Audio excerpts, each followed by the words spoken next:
जावेद अख्तर को तो जानते होंगे आप लोग, शबाना आजमी का शौहर जावेद अख्तर, जो एथिस्ट है, जो मुल्हिद है, जो अल्लाह को नहीं मानता है, उसका डिबेट होने वाला है एक मौलाना के साथ कल सुबह 11 बजे यूट्यूब पर वो लाइव होगा। और डिबेट का टॉपिक क्या है? Does God exist? क्या खुदा मौजूद है? क्या अल्लाह है? इस पर वो जावेद अख्तर नाम का मुल्हिद वो बहस करेगा। यानी वो ये मानने को तैयार ही नहीं है कि इस दुनिया में कोई रब भी है, कोई अल्लाह भी है, कोई इस दुनिया को बनाने वाला भी है।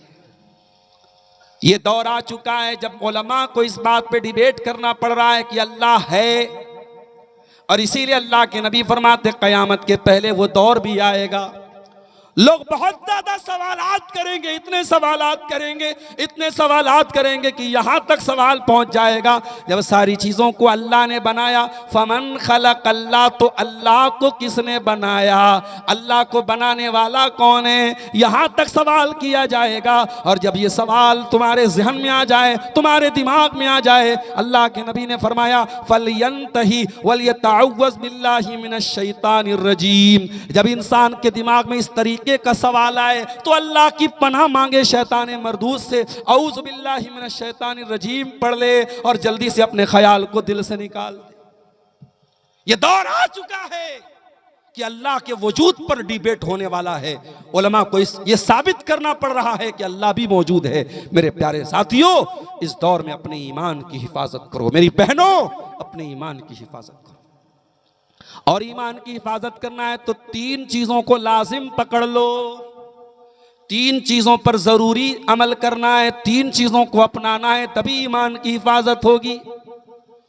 पहला काम, इल्म हासिल करो, दीन सीखो, ईमान को समझो। हर मस्जिद में मकतब कायम करो।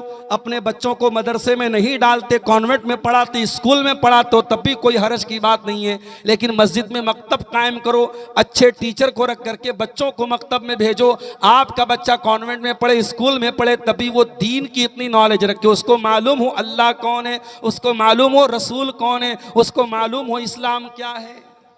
दीन की नॉलेज हासिल करो, ये पहला काम करना है। फ़अलम अन्नहु ला इलाहा इल्लल्लाह वस्तगफिर लिज़ंबिका वलिल मोमिनीन वल मोमिनात। ऐ नबी, आप इल्म हासिल कीजिए, अल्लाह के सिवा कोई इबादत के लायक नहीं है। नबी से कहा जा रहा है इल्म हासिल कीजिए। दुनिया का पहला काम यह है, इल्म हासिल कीजिए, और यही इल्म आपको कब्र में काम आएगा। आपके बच्चे डॉक्टर बने, बहुत अच्छी बात है, इंजीनियर बने, बहुत अच्छी बात है, बिजनेसमैन बने, बहुत अच्छी बात है, वो दुनिया के किसी भी कोने में चले जाएं, पहले मुसलमान बने। उनका शऊर इतना पुख्ता करो, उनको इतनी नॉलेज दे दो, वो डॉक्टर हो तो इस्लाम पर चलने वाला डॉक्टर हो, वो इंजीनियर हो तो इस्लाम पर चलने वाला इंजीनियर हो, उसे मालूम हो कि अल्लाह उसका रब है। वो दुनिया में कहीं पर भी जाए, अपने अल्लाह के बारे में उसको। दूसरा काम आपको यह करना है, अगर ईमान की इस लड़ाई में ईमान को बचाना है, दूसरा काम क्या करना है? अच्छे लोगों की सोहबत अपनाना है। हजरत नूह अलैहिस्सलाम का बेटा बुरे लोगों की संगत में रहा, बिगड़ गया। 950 साल तक अल्लाह के दीन की तबलीग करने वाले नबी का बेटा बुरे लोगों की संगत में रह करके बिगड़ गया, और नतीजा क्या निकला? डूब गया, मर गया, खत्म हो गया, दुनिया में भी बर्बाद हो गया, आखिरत में भी बर्बाद हो जाएगा। और असहाबे कहफ का कुत्ता, जो गलीज जानवर है, जो नापाक और नजिस जानवर है, कुत्ता बर्तन में मुंह लगाते 7 बार धोना पड़ेगा, वो कुत्ता असहाबे कहफ के साथ था, तो अल्लाह ने कुरान में उस कुत्ते का जिक्र कर दिया। वो कुत्ता अच्छे लोगों के साथ रहने की वजह से उनके साथ उसकी गिनती हुई, और जब अल्लाह ने असहाबे कहफ का जिक्र किया, फरमाया सबअतु व सामिनुहुम कल्बुहुम, वो 7 थे और 8वां उनका कुत्ता था। उनका कुत्ता भी 309 साल तक वो जिंदा रहा। अल्लाह ने 309 साल तक कुत्ते को भी महफूज रखा। सोहबत का असर होता है मेरे प्यारे साथी। कहीं ऐसा ना हो कयामत के दिन हमें पछताना पड़े कि हम किन लोगों की सोहबत में पड़ गए। यौम यअज़्ज़ु ज़ालिमु यदैहि यक़ूलु या लैतनी इत्तख़ज़्तु मअ रसूलि सबीला या वैलता लैतनी लम अत्तख़िज़ फ़ुलानन ख़लीला लक़द अज़ल्लनी अन ज़िक्रि बअद इज़ जाअनी व कान अश-शैतानु लिल इंसानी ख़ज़ूला। ऐ इंसान, कहीं ऐसा ना हो क़यामत के दिन तुझे अपने हाथों को काट के कहना पड़े, ऐ काश मैंने फलां को साथी न बनाया होता, फलां को दोस्त न बनाया होता, फला ने मुझको अल्लाह की राह से बहका दिया। इसलिए संगत बहुत जरूरी चीज है मेरे प्यारे साथियों। अच्छे लोगों की संगत अपनाओ। अपनी बहनों से कहना चाहता हूं, तुम पर्दा करती हो, तुम हयादार हो, तुम शर्मीली हो, लेकिन बेहया लड़कियों के साथ उठोगी बैठोगी, उनसे दोस्ती करोगी, चाहे फेसबुक पर ही उनसे फ्रेंडशिप कर लोगी, चाहे इंस्टाग्राम पर ही उनको फॉलो करोगी। अगर बेहया लड़कियों से तुम दोस्ती करोगी तो एक दिन तुम भी बेहया बन जाओ। तो ये दूसरा काम करना है। और तीसरा काम क्या करना है? अगर ईमान को बचाना है, पहला काम इल्म हासिल करना है, दूसरा काम अच्छे लोगों के साथ रहना है, तीसरा काम क्या करना है? कुरान से अपना ताल्लुक जोड़ना है। कुरान को पढ़ो, कुरान के लिए टाइम निकालो। मोबाइल 10 मिनट के लिए डिस्चार्ज हो जाए बेचैन हो जाते हो, व्हाट्सएप पर कोई मैसेज दोस्तों का है ना देख पाओ बेचैन हो जाते हो। इतनी मोहब्बत तुमको मोबाइल से हो गई, इतनी मोहब्बत तुमको सोशल मीडिया से हो गई। अल्लाह ने अपना अंतिम मैसेज, अपना लास्ट मैसेज, अपना अंतिम संदेश तुमको भेजा है, जो मोहम्मद अरबी सल्लल्लाहु अलैहि वसल्लम के जरिए कुरान की शक्ल में आपको मिला है। और जो कुरान मेरे नबी पर उतरा वही कुरान एज इट इज आपके पास है, एक जेर जबर का भी फर्क नहीं है, वही कुरान आज आपके पास है। दुनिया की किसी भी लाइब्रेरी में चले जाओ, बाइबल के नुस्खों में फर्क मिल जाएगा, वेद और रामायण में फर्क मिल जाएगा, पुराणों में फर्क मिल जाएगा, मगर अल्लाह की कसम उस्मान गनी जिस कुरान की तिलावत करते हुए शहीद हुए थे और जिस कुरान पर उनके खून के छींटे पड़े थे, आज भी ताशकंद के म्यूजियम में वो कुरान रखा है। उठाओ उस कुरान को और अपने मदरसे में रखे हुए, अपने घर की अलमारी में रखे हुए कुरान को उठाओ, दोनों कुरान में आपको कोई फर्क नहीं मिलेगा। इन्ना नहनु नज़्ज़लना ज़िक्रा व इन्ना लहू लहाफ़िज़ून। ये कुरान मानो कि ये मैन मेड बुक नहीं है, ये man written by man book नहीं है, इंसान की लिखी की किताब नहीं है, मोहम्मद रसूलुल्लाह की लिखी किताब नहीं है, ये किताब अल्लाह की किताब है। मेरे प्यारे साथियों, इस कुरान से अपना ताल्लुक। मौलवी साहब, साइंस पढ़ाने वाला टीचर महीने में 10,000 रुपया महीना कमा रहा है। उसी स्कूल में, उसी मदरसे में कुरान पढ़ाने वाला टीचर 5,000 पा रहा है। आपके घर में बच्चों को जो मैथ पढ़ाने वाला टीचर आता है वो 2,000 रुपया महीना पा रहा है, और कुरान पढ़ने वाले मौलवी साहब से मोल भाव करते हो, मौलवी साहब 500 ले लीजिए, 600 ले लीजिए। कुरान की वैल्यू को हमने गिराया है मेरे साथियों। नबी ने तो कुरान की वैल्यू बहुत बड़ी बताई थी। नबी ने तो यहां तक फरमाया, खैरुकुम मन तअल्लमल कुरान व अल्लमहु, जो कुरान को सीखता है, जो कुरान को सिखाता है, उससे बेहतर कोई नहीं है। कुरान को सीखने सिखाने वाले से बेहतर कोई नहीं। दुनिया की कोई नॉलेज कुरान का मुकाबला नहीं कर सकती है। आपने कुरान की वैल्यू को गिराया है। कुरान से अपना ताल्लुक जोड़ो मेरे भाई। इन कुरान पढ़ने पढ़ाने वाले बच्चों की कदर करो, कुरान के हाफिजों की कदर करो, कुरान के आलिमों की कदर करो। अल्लाह कुरान में कहता है, वक़ालल्लज़ीना कफ़रू लौला नुज़्ज़िला अलैहिल कुरान जुमलतन वाहिदा। ये काफिर कहते हैं, ये इनकार करने वाले कहते हैं कि नबी पर कुरान इकट्ठा क्यों नहीं उतारा गया, कुरान एक साथ पूरा 30 पारे क्यों नहीं उतारा गया, कुरान 114 सूरतें इकट्ठी क्यों नहीं उतारी गई। कज़ालिका लिनुतब्बित बिही फुआदका वरत्तलनाहु तरतीला। ऐ नबी, हम थोड़ा थोड़ा कुरान इसलिए उतार रहे हैं क्योंकि थोड़ा थोड़ा कुरान उतरता चला जाएगा और आपका दिल मजबूत होता चला जाएगा। इसलिए कुरान को थोड़ा थोड़ा करके हमने उतारा है, कुरान को ठहर ठहर करके पढ़ने का हुक्म दिया है। कुरान पढ़ो मेरे भाई, कुरान आपके दिलों को सुकून देगा। है म्यूजिक के पीछे भागने वाले नौजवानों, एयरपॉड लगा करके रात दिन गाना सुनने वाले नौजवानों, वही एयरपॉड लगा करके, वही हेडफोन लगा करके बाइक से जाते हुए एक्सीडेंट हो जाता है, मर जाते हो। उसी कार में गाना सुनते हुए मौत आ जाती है। सोचो कयामत के दिन भी उठोगे तो गाना सुनते हुए उठोगे। वालेकुम सलाम, जज़ाकल्लाह। अगर सोचो उसी हालत में मौत आ गई तो क्या अंजाम होगा मेरे साथियों। इसलिए गौर करो मेरे प्यारे साथियों, आज भी जब कोई फ़ोन करके ये कहता है मौलाना साहब मैं गाड़ी चलाता हूँ, 4 व्हीलर चलाता हूँ, सुबह सवेरे जब गाड़ी लेके निकलता हूँ कभी आपकी तकरीर सुन लेता हूँ, कभी फला मौलाना साहब की तकरीर सुन लेता हूँ, तो दिल में खुशी होती। इसलिए नहीं कि मेरी तकरीर सुन रहा है, इसलिए खुशी हो रही। चलो कोई नौजवान है जो इस गाना और म्यूजिक के दौर में सुबह अपनी कार से जा रहा है तो कुरान और हदीस की बातों को सुन रहा है, उसे शौक है। आज भी बहुत सारे नौजवान मिलते हैं, शेख साहब रात में सोता हूं तो तकरीरें सुन के सोता हूं, उलमा के बयानात सुन के सोता हूं, दिल खुश होता है, दिल बाग बाग होता है। मेरे प्यारे साथियों, ये दिल में ईमान की निशानी है कि आपको कुरान सुन करके सुकून मिले। अभी फेसबुक पर कुछ दिनों मैंने पहले एक वीडियो डाला था, जो हरम के हमारे जो अइम्मे हरम है, जो हरम में कुरान नमाज पढ़ाते हैं, मक्का में कुरान पढ़ाते नमाज पढ़ाते हैं, उसमें एक बहुत बड़े शेख हैं, शेख बदर तुर्की, अल्लाह अकबर, क्या कुरान पढ़ते हैं।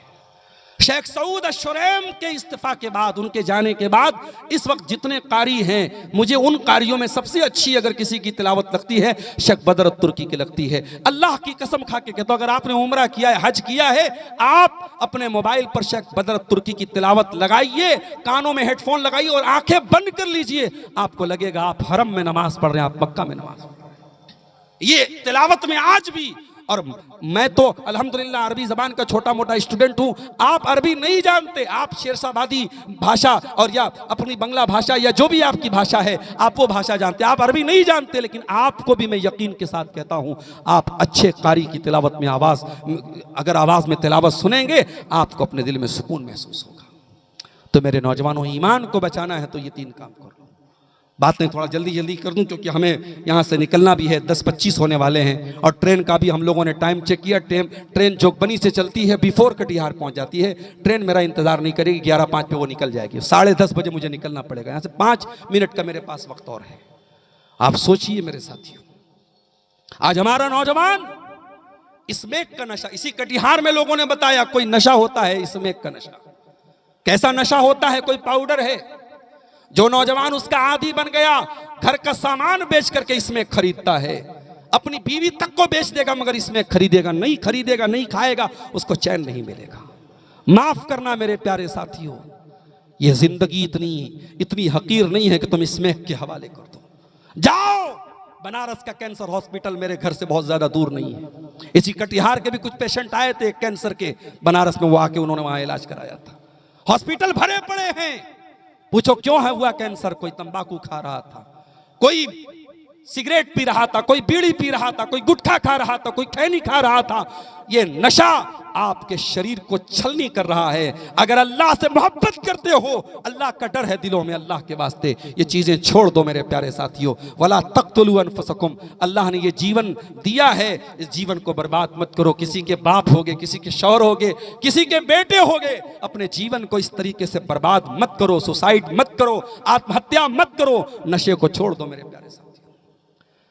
ज़िनाकारी भी बड़ी तेजी से नौजवानों में आम हो रही है। और ज़िना क्यों आम हो रहा है? मैं बार बार अपनी तकरीरों में एक बात कहता हूं, आप अगर निकाह को आसान नहीं करेंगे, ज़िना आसान हो जाएगा। निकाह को आसान कीजिए, लात मारिए जहेज की रस्म को, लात मारिए 200 बारातियों को खाना खिलाने की रस्म को। ये 200 बाराती खाना खाएंगे, उसके बाद अपनी जिंदगी की गाड़ी कमाई आप खर्च करके उनको खाना खिलाएंगे, उसके बाद वो कमेंट करके जाएंगे, अरे इसका तो झोल ज्यादा था, नमक ज्यादा था, मुर्गा ज्यादा गला नहीं था, ये था वो था, रोटी अच्छी नहीं थी, चावल अच्छा नहीं था, वो कमेंट करके जाएंगे। बाप बेचारा, बेटी का बाप जिंदगी भर की कमाई कुर्बान करके आपको खाना खिलाए और आप कमेंट करके जाते हैं। अरे कहीं जाओ, अगर दावत में जाओ, अगर खाना कुछ मान लो कि 19 भी है, खाने में कुछ कमी भी है, तो अल्लाह का शुक्र अदा करो, चलो भाई उसने तुमको दावत दी है। शादियों में आज जो हो रहा है मेरे भाइयों, खून के आंसू रोने का दिल चाहता है। कोई जमीन बेच के शादी कर रहा है, कोई बैंक से लोन लेके शादी कर रहा है, कोई दूसरों से सूद पर कर्जे लेके शादी कर रहा है। मेरे नबी के दौर में शादी इतनी मुश्किल नहीं थी, और जब आपने शादी को इतना मुश्किल बना दिया तो आज हालात ये हैं कि आज शहरों में होटल मौजूद हैं और नकाब पहन के लड़की गैर मुस्लिम लड़के के साथ जाती है, होटल में ज़िना करके निकलती है। वीडियो डेली जो है उसको मिल रहा है मेरे प्यारे साथी। क्या लिखा है सवाल औरतों की जानिब से? अरे भाई सवालात आने लगे।